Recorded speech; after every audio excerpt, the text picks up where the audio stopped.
Hello, everyone. Welcome to another episode of Sellerscale Show, where we bring in experts from the Amazon space, bridging the knowledge gap and helping you increase odds of success at the Amazon game. Today, we have an interesting guest. His name is Mike Grill. He's an e-commerce and digital marketing manager for Boost Oxygen.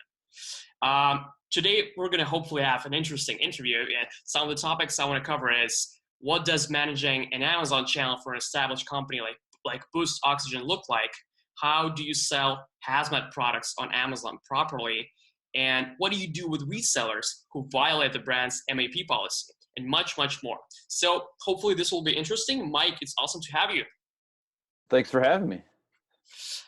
So before we dive in, could you briefly describe what the product is, what it looks like? Because I think it's a very niche product that many people are not familiar with. Yeah. So Boost Oxygen is it's a 95% pure aviator's oxygen in an aluminum can with a patented mask design. It's meant to be used by pretty much anyone for anything. Our biggest markets are altitude. So when people go to places like the Rocky Mountains in the U.S., Vail and Aspen and Breckenridge, we're all over in little shops. The last time I was in Breckenridge, we were actually in a bar. There are actually a couple of bars. So we have altitude. Hangovers are another big market for us. The hydration as well as the oxygen boost really helps with that kind of headaches and things like that. Kind of anything that when you get out of breath. So athletics as well, when you're in the middle of a workout, especially like a high intensity workout, we have studies that show that your recovery time is a little bit quicker when you have supplemental oxygen. Been around since 2007. So yeah, like you said, we're pretty established in the retail space. Amazing. And you do have the product that's not only for rock climbing or for altitude. It's called Think Tank, I think, right? Yeah. Right there. So this is our entry into the nootropics category. So rosemary has been used since, the ancient Greeks to help memory retention and a few other, brain stimulating effects. And so we've put a water-based aroma of rosemary into our canned oxygen. And we found that it really helps with focus and memory and all the great stuff that aromatherapy actually helps with. Interesting. I should definitely buy one. Yeah. Do you ship in London? We do have a UK arm. I think quite a few. We were in 17 different countries, maybe 18 now. Awesome. And we definitely have a presence in the UK. Amazing. Could you talk a little bit about your background and just generally how you got involved with online marketplaces in general? Sure. I was working for a consultancy that had an Amazon arm. Which is how I met Boost Oxygen in the first place. So they were a client, right, of the company? They were a client of ours, yes. And they were having trouble back then with MAP violators, and it was even worse because they have a large retail physical presence across the U.S. We're in major stores like Dick's and CVS, Academy Sports in the South and Southeast, REI, and a few other large national retailers. It was really hard to control all of the distribution. So they hired us to, basically try to rein in MAP violators. And it worked all right. And Amazon doesn't build an omni-channel presence, right? Because I think that, correct me if I'm wrong, but Amazon was not their sales channel before they came to you as a client, right? It was actually. They've been selling. They'd kind of bootstrapped their own Amazon operation for the most part. So they had applied to the beta testing of or the beta version of the hazmat program, and they had gotten in. So they were FBA, and it was moving really well. They had a Prime badge, and yeah, product was going great. They also had a vendor central arm just Mm-hmm. to work with their kind of smaller size, which the margins on it through Seller Central and FBA are nothing.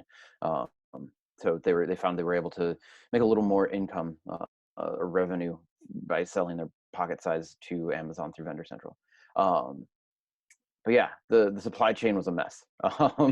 And I mean, Because you it's go very ahead. interesting that I'm talking to you because we often have new sellers on the podcast or like experts from the Amazon space, but we never had someone who is managing an Amazon sales channel for like a huge company like Boost Oxygen. So I'm really curious if you could talk more about some of the biggest challenges that you had to overcome when scaling the Boost Oxygen Amazon presence. Mhm. I mean, again, the map violators is probably the biggest one. Okay. We have to watch our minimum advertised price because we work with these national retailers. Right. Um, and Amazon doesn't necessarily care if anybody is violating your map. Um, and so getting help from Amazon is not always an option. Especially like, yes, they have brand registry and they're trying to pull more weight for brands. Right. But in my opinion, they're not doing a really good job of that. A map price would, or like some sort of map policy would help that. But at the same time, Amazon doesn't care what you're selling your product for. They're going to make money as long as you sell it. So And I think just that, and just quickly for someone who's not familiar with the map policy, could you briefly describe what that means and what effects it can have on your brand? yeah. Yeah, so a MAP policy is your minimum advertised price. So it's basically uh, a little bit below MSRP usually. It's the price that you set that you don't want resellers or retailers to go below because you don't, well, at least for Boost Oxygen, we don't want people commoditizing our product. Right. Um, that would be a huge loss for our brand identity.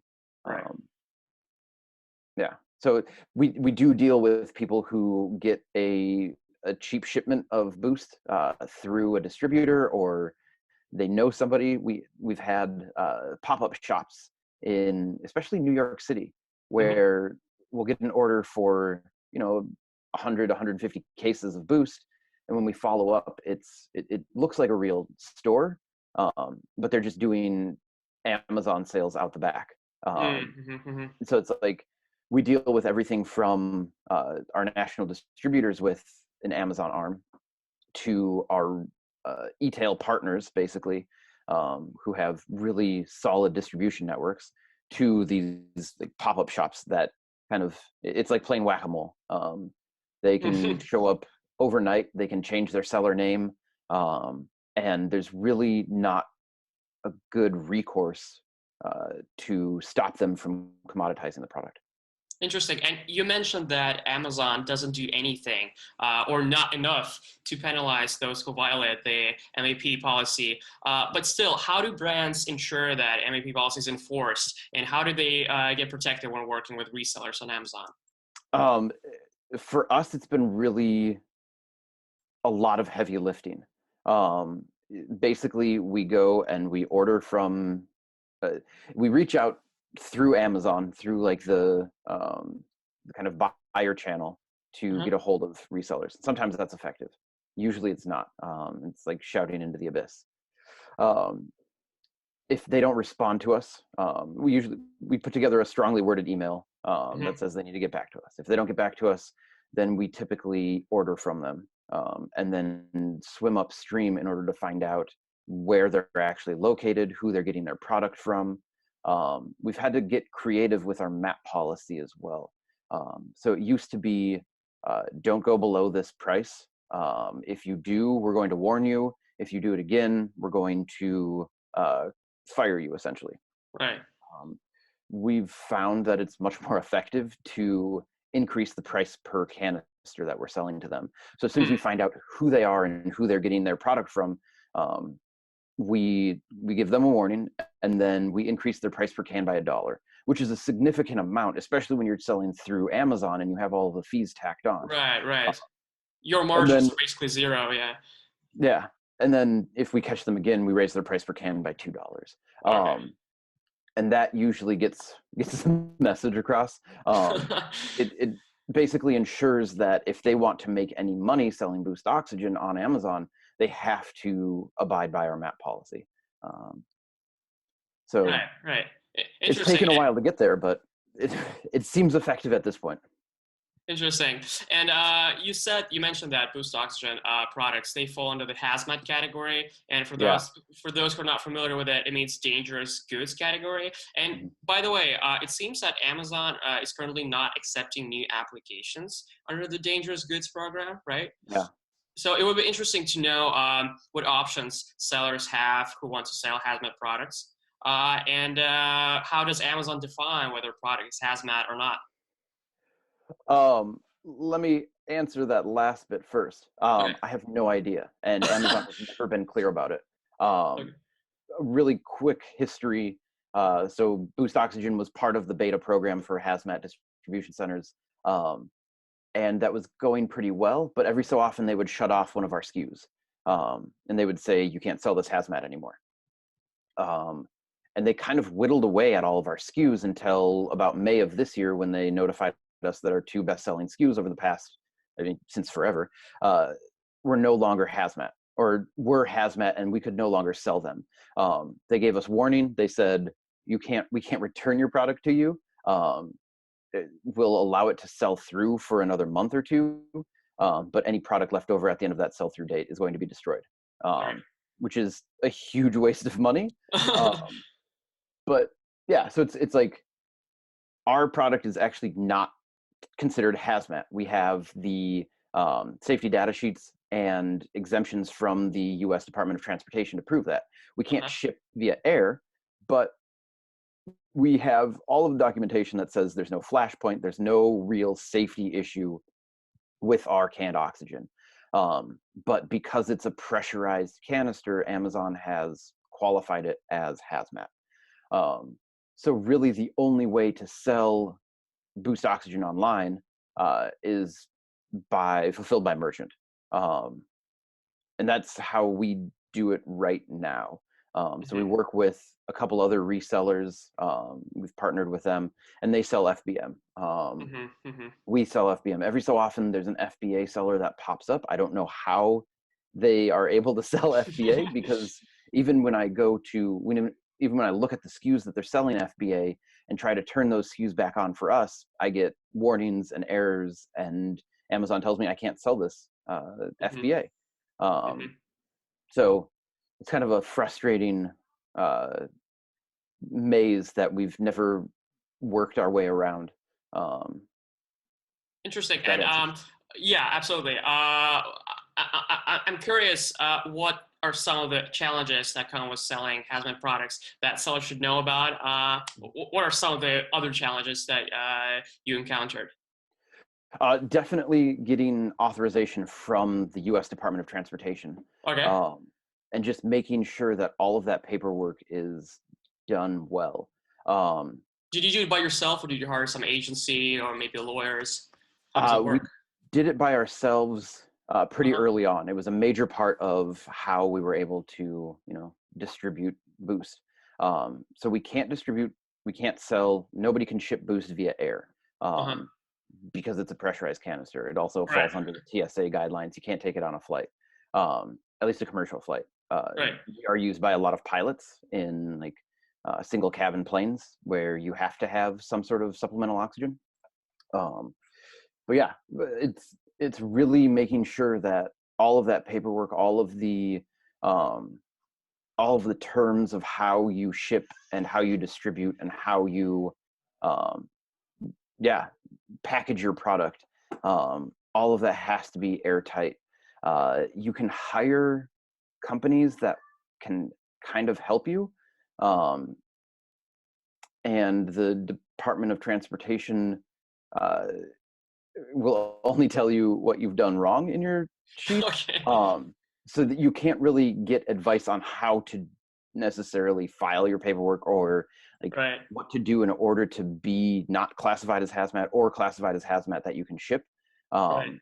It's all yeah, it all seems like it's done in a dark room, where people are just saying this flies or this doesn't, or um, things like that. It's a little bit goofy. Right, right. And you mentioned that you guys sell in 17 or was it 18 countries? I Yeah, wonder whether that depends by the country or the marketplace that you sell in. it The definitely does. regulations of the hazmat. Yeah, I mean, not just hazmat, but also like drug classification. So we Right. can't sell in Canada Oh, because they need a drug classification, and we haven't applied for that yet. oh, really? Um, Wow. we do have drug classification in, I believe, Germany and the Czech Republic. Hmm. And we're kind of going through the process to get drug classification in as many different countries as possible, and then going to the FDA Hmm. in the US, because the FDA is rather strict and you don't get many chances. So if we can prove that, we're classified in all of these other countries, we believe it'll go a little bit smoother. So that's kind of the next hurdle after the hazmat issues. Okay, interesting. And just to transition our discussion to more on the marketing side, since that's what you mainly do, right? Given that Boost Oxygen sells a very niche product, what does the general funnel look like? So does Amazon drive most of the sales, or is the company, because it's so established, still dependent on off Amazon promotions such as content marketing, Google Ads, etc.? Um, so I came on to Boost Oxygen last year, as Hmm. a kind of a consultant. They hired me on full time in August, Hmm. to increase our digital presence. We didn't really have a digital presence. Um, had run some really light Google Ads campaigns through an agency we work with, um, but nothing serious. So it's kind of backwards of the way that, like, so many companies seem to be now, so where you start with an e-commerce arm, you find out Right, which target or which markets you're hitting, and then you kind of move to those markets in order to create some sustainability. um, because Boost has this huge retail network, um, that's where the majority of our income is, a majority right. of our Hmm. revenue. um, and so it is kind of like, okay, how do we bring digital into this? Right. And there's been a lot of testing, there's been a lot of experimentation. um, Amazon, we actually don't sell much on Amazon at this point. We've Hmm. taken a step back, and we let a couple of our resellers manage Amazon. Hmm. But we do help them through advertising, especially our sponsored brands, the headline ads. And what's um, the reason for that? Why are you not selling it yourselves? because our margins aren't great. We Hmm. have one warehouse that we ship out of in Milford, Connecticut. Hmm. Um, and shipping to California, even trying to get that there in 7 days, is really expensive. Yeah, right. Um, so uh, it's really interesting too, because uh, shipping speed is not that crucial for us, simply because no one can get Boost Oxygen faster than 2 days or 4 days, Hmm. because of the ground issues. Yeah. So exactly, we've partnered with resellers with bigger distribution networks, especially for e-commerce, um, and that's been really helpful. And yeah, basically, uh, before August, it was managing a lot of map violators, trying to figure out how to uh, deal with not being FBA anymore, things like that. When we were on FBA, uh, it was fantastic. Our ACOS for advertising was like between 5 and 7%, um, which is pretty much unheard of, and is great. We had the Prime badge, we had the brand, we were in brand registry, and again, like, because it's a niche market, um, it's rather easy to advertise on even some broad keywords. So things like oxygen. Hmm. Uh, Very recently, we have had yeah, I mean, there have been studies that have come out that say oxygen therapy is working to help treat the symptoms of coronavirus and COVID-19. Hmm. Um, and we've seen, through Amazon's brand analytics, we've seen searches for oxygen move from about 20,000 in the Amazon search rank. Those have dropped over the last 2 to 3 weeks to around 1,700 is the search rank for oxygen at this point. Why is Um, that? Why did it drop? because people are looking for oxygen therapy and oxygen on Amazon. Okay. Just to have the one thing we've heard repeatedly is that it's really comforting to have for a lot Mm, of our customers, even if they aren't necessarily feeling symptoms, even if they aren't necessarily dealing with the flu. mhm, Um, they, there are lots of people who don't necessarily have insurance, or people who are on oxygen medically, that also like to have something just in case. mhm. And so our sales have absolutely skyrocketed um, on Amazon And you and also elsewhere. guys, I'm sorry, and you also have a blog on your company's website that I saw. Yep. Does research and what you just mentioned play a big part in your content marketing strategy? And does content marketing and your blog convert sales, or is it mainly to establish like a brand presence and engage your community? A little bit of both. We have a very engaged community, and we've recently started to change our digital marketing strategy. Like, if you look at the website now, it's very obvious that our main market is altitude and sports. Yeah, yeah, yeah, There's a lot of pictures with mountains, a lot of hikers, a yeah, lot of snowboarders and skiers. yeah. Um, but because we are a leader in our market, and we have, I believe, 95 or 96% market share right now, um, just because it is, again, a niche market. Um, we're establishing ourselves as a thought leader in the Hmm. market. So it's all of the research. We've had several independent studies that we have on the website that show the efficacy of supplemental oxygen. So it's not necessarily using our website to sell Boost Oxygen, but Hmm. using our website to talk about the effects and the benefits of supplemental oxygen. Okay, okay. And if people buy Boost Oxygen, that's great. It's a bit, if you look at some of the Facebook comments that we get, it's still uh, a market, an area, a niche that needs a lot of education. Hmm. We Hmm. advertise on Facebook. Most of the comments we get are, "Oh, this is like Spaceballs, where they've got Perrier or O'Hare Air from the Lorax," or things like that. Where it's not air. Hmm. Air is mostly nitrogen with about 20-21% oxygen at sea level. And what we sell is 95% pure oxygen. So people Um, don't understand the unique selling point of boost yeah, oxygen. Okay. exactly. And so it, on top of education, on top of thought leadership, it's really allowing our website to be a resource for people who are interested in supplemental oxygen. And what other non-obvious ways do you use to do that, to educate and to promote Boost Oxygen? Maybe you do marketing inserts, or maybe events or PR. We haven't actually done a lot of events. We go to, our sales team attends lots and lots of, or they used to before uh, coronavirus, lots and lots of trade shows um, around the world. So that was one way, and we've recently seen a lot of traction from that. So we've Hmm. been going to trade shows for over 10 years, and only kind of in the last couple of years has it been like, oh, Boost Oxygen, we know what you are, we want to buy your product. Um, and kind of getting into pharmacies that way. So we've built a really solid reputation for ourselves in the retail space. And Hmm. um, yeah, now we're starting to push into places like CVS and Walgreens, Hmm. and private pharmacies as well, that um, support our brand's reputation for being a really high quality healthcare company. Right, right. And since you have more retail sales, the coronavirus probably affected in a big way the sales and the distribution of Boost Oxygen, right? um, in a positive way. In a So positive even, yeah. So way. that Okay. one of the things that we do a lot of is supporting our retailers. Okay. Um, I would say the majority of our social media posts are saying, like, here's where you can get Boost Oxygen.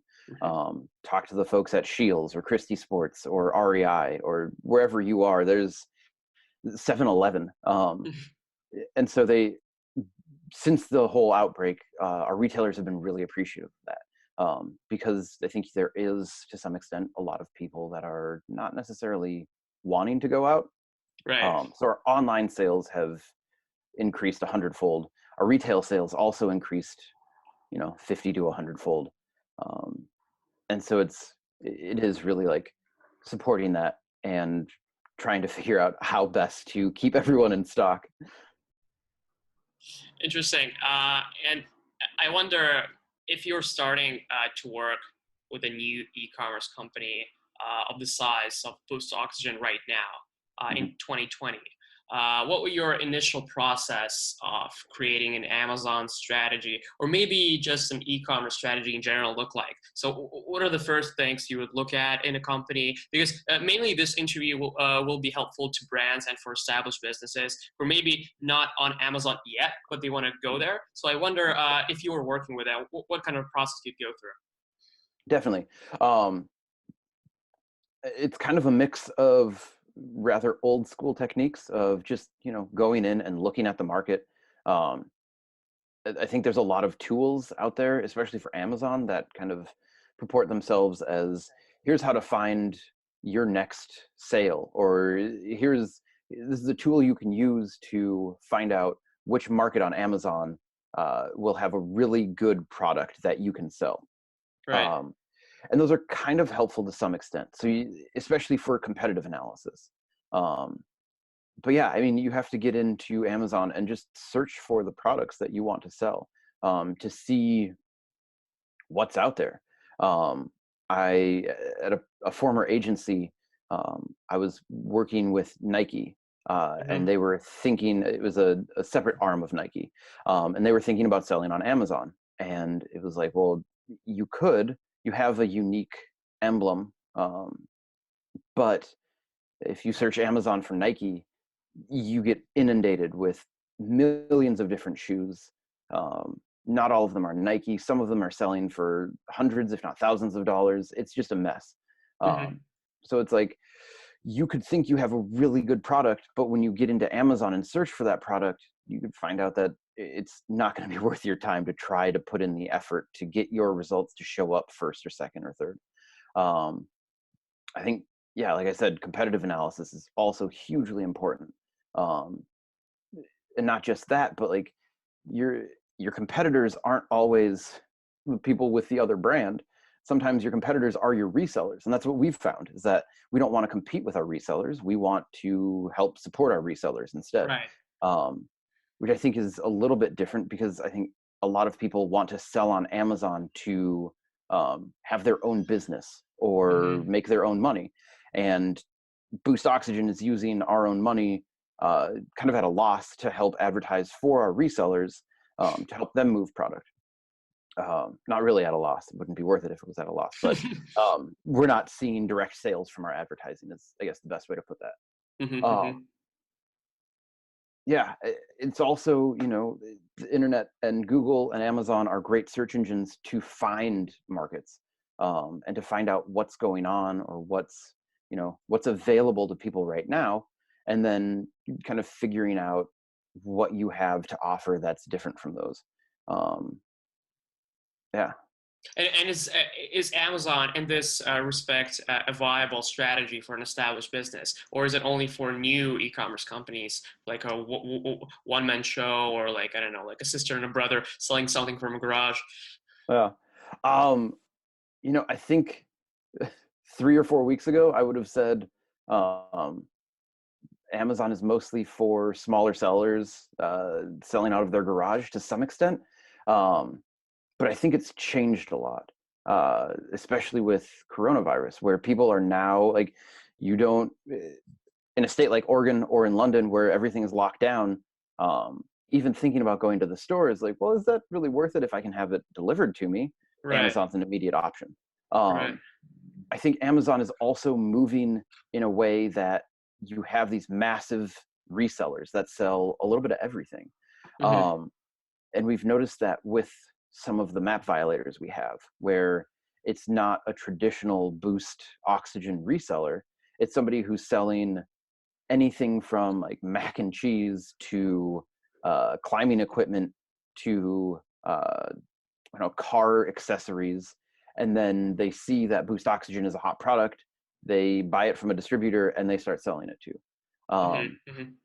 it's really, really hard to compete, even as a brand, with these types of resellers because they have, you know, 100,000, 200,000, 400,000 different reviews, um, and not just reviews, but the seller feedback, buyer feedback. That's all 4 and 5 star. That's a huge win in Amazon. It's basically, in order to get into the buy box, even as the brand for Boost Oxygen, we have to pay a premium Right. because we're competing with resellers who have 200,000 5 star feedback reviews. And Amazon's like, we're going to trust these people way more than you, even though you're the Right, brand and right, we've right. been working So with you. instead of competing with them, you can make it work for you and basically just work with the resellers. So Yeah, you think that's a viable option for a brand, for an established brand on Amazon? I think so. I think there are the other way to go about it, especially if you are a newer brand, is to make sure that your supply chain is extremely tight, Right. and either be the only one selling it Hmm. on Amazon, which is Hmm. when Boost Oxygen is the only option to buy Boost Oxygen on Amazon. Hmm. Our sales velocity is incredible. That's just not the case because of our distribution network. Um, but yeah, I mean, if you can keep your supply chain absolutely compact and narrow, um, we've come up with agreements with a lot of our distributors because some of our distributors are so big. They say, you know, we're also going to sell on Amazon, and we say you can't do that.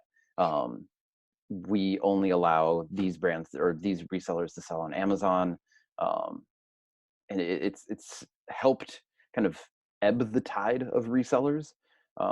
But we also notice a lot of the time when we sign a new distributor, especially a large national distributor, we usually see a couple new resellers pop up, um, Hmm. and they may or may not know about these people. It could be some guy's cousin skimming product. Uh, we just don't know a lot of the time. So it's yeah. I think the best advice I can give if you're going to start selling on Amazon is to know your supply chain and know everybody by first name basis. Excellent, Mike. I have one last question for you. Sure. It's a general one. What Okay. are some of the key trends you see with the Amazon marketplace in general, and how do you see it evolving over the next several years? And Yeah. in particular, I'm wondering about the challenges. For example, you said that Amazon is not really penalizing anybody violating the MAP policy. Mhm. So, what are the challenges that you're currently experiencing that you'd like to change? Yeah. Um, I think for as much as Amazon says they are trying to make it more friendly for brands, I mean, we saw this towards the end of last year, I believe, where Nike pulled out and said, we're not going to sell any of our products on Amazon. There's been a couple other brands who've said that.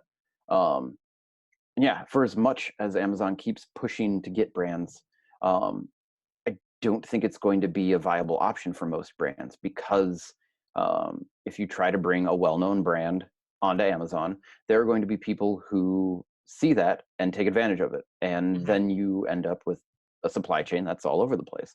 Hmm. Um, I really think Amazon is moving more towards these massive resellers that have a really diverse portfolio of things they sell, simply because they're able to get reviews for all manner of things. And as long as they're fulfilling in, 2, 3 days, everybody's happy. Um, yeah. So I think Amazon is not going to be necessarily a viable place for, especially smaller brands. Um, Especially considering the cost that it takes to kind of get your brand notoriety on Amazon. Um, yeah. And for smaller brands, do you think that the fears that Amazon is going to eat up all the margins by creating their own private labels? Do you think sellers should be afraid of that? Um, yes and no. It's something that I've, especially as Amazon has been shutting down our FBA listings, um, something that kept coming back in the back of my mind is: are we about to see Amazon branded 95% oxygen? Right. Um, and it hasn't happened yet, but I Right. think especially when you look at the smaller electronics and batteries and things like that, Amazon swooped in and said we can make these for cheaper and Yeah. just Yeah. sell through them. So I think as long as you have a product that Amazon can't make for cheaper somewhere else, you should be pretty safe. But it's, I don't know. I think, eh, yeah, who Interesting. knows? Well, thanks a lot, Mike. I think Of course. this was very valuable Oh, to both the new brands that are starting selling on Amazon and the established brands. And hopefully, see you soon. yeah. Thank you very much.